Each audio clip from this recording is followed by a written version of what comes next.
Sports Flash TV na may dati. Ito ay lagi kang panalo, bakbakan na sigurado, mga balitang ang update kay Casimero at Mark Magnifico magsayo. Pag-usapan natin yan mga ka-flash. Pero bago ang lahat, huwag kakalimutang i-like, mag-subscribe at i-hit ang notification bell para updated ka sa mga bidyong katulad nito.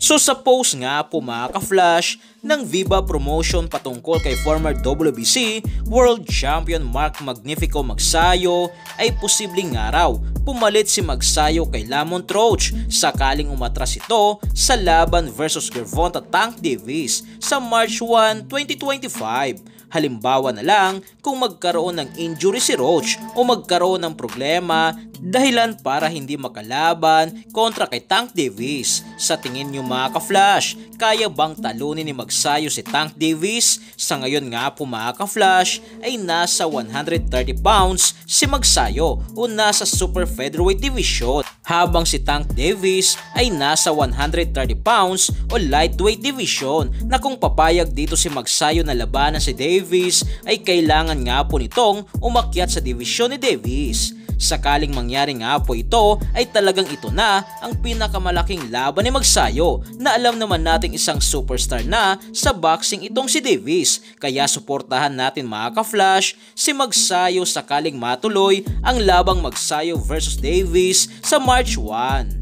Habang sa kabilang balita nga po mga ka-flash, sinagot na nga po ng kapatid ni Angas ng Pinas, General Cuadro Alas Casimero, na si Jason Casimero ang mga tanong patungkol sa paparating na laban at sa bagong promoter ni Casimero, na ayon sa kanya ay meron na nga raw nilulutong laban, subalit wala nga raw sila sa lugar upang sabihin sa kung sino ang makakalaban, kailan at saan ang venue. Sa kadahilanang baka nga raw hindi matuloy kung papangunahan nila ito. Paliwanag pa ni Coach Jason Casimero na hindi nga raw pwede na walang laban si Cuadro Alas dahil si General Casimero nga raw ang Angas ng Pinas, na meron nga raw paparating na laban si Cuadro Alas, na tabayanan lang daw natin ito.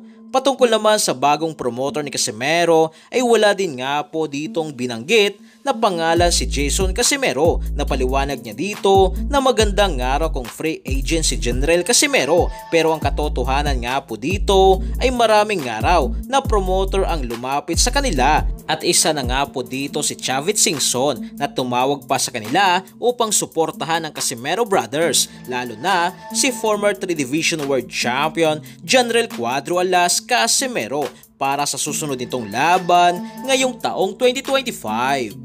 Update naman tungkol kay Cuadro Alas. Mayroon na niloloto. Pero hintayin na lang natin na yung hindi natin uunahan kasi baka hindi matuloy. Hindi natin uunahan sila. Hintayin natin na sila yung magbalita. Hindi naman pwedeng mawala ng laban si Cuadro Alas eh. Siya yung Angas ng Pinas natin eh. Meron talaga. Kahit sabihin na natin, mas maganda nga yan, free tayo eh. Kasi pag halimbawa, ikaw, promoter, lumapit ka, marami naman eh, di ba? Kuya, hindi ba nila nalaman ko na marami nang lumapit sa amin ng mga promoter? Hindi ka naman lumapit kay Chavit. Marami. Yun pa. Alam nila yan na, di ba, tumawag si Chavit. So yan lang para sa ating balitang boxing. Ano bang masasabi nyo tungkol dito? Para sa inyong komento at reaksyon ay komento nyo na sa baba. Hanggang sa muli, ito ang The Sports Flash TV. Sports Flash TV na may dati. Ito ay lagi kang panalo, bakbakan na sigurado, mga balitang boxing. Ito laging bago, balitang boxing, laban na kasado. Di papahuli pagdating sa bakbakan, mga pambato na patuloy ang laban. Sasaliksikin ang bawat babalita, talagang diin, bawal ang mahina sa loob ng ring. Merong pambihira, mga kamao na nagiging bida.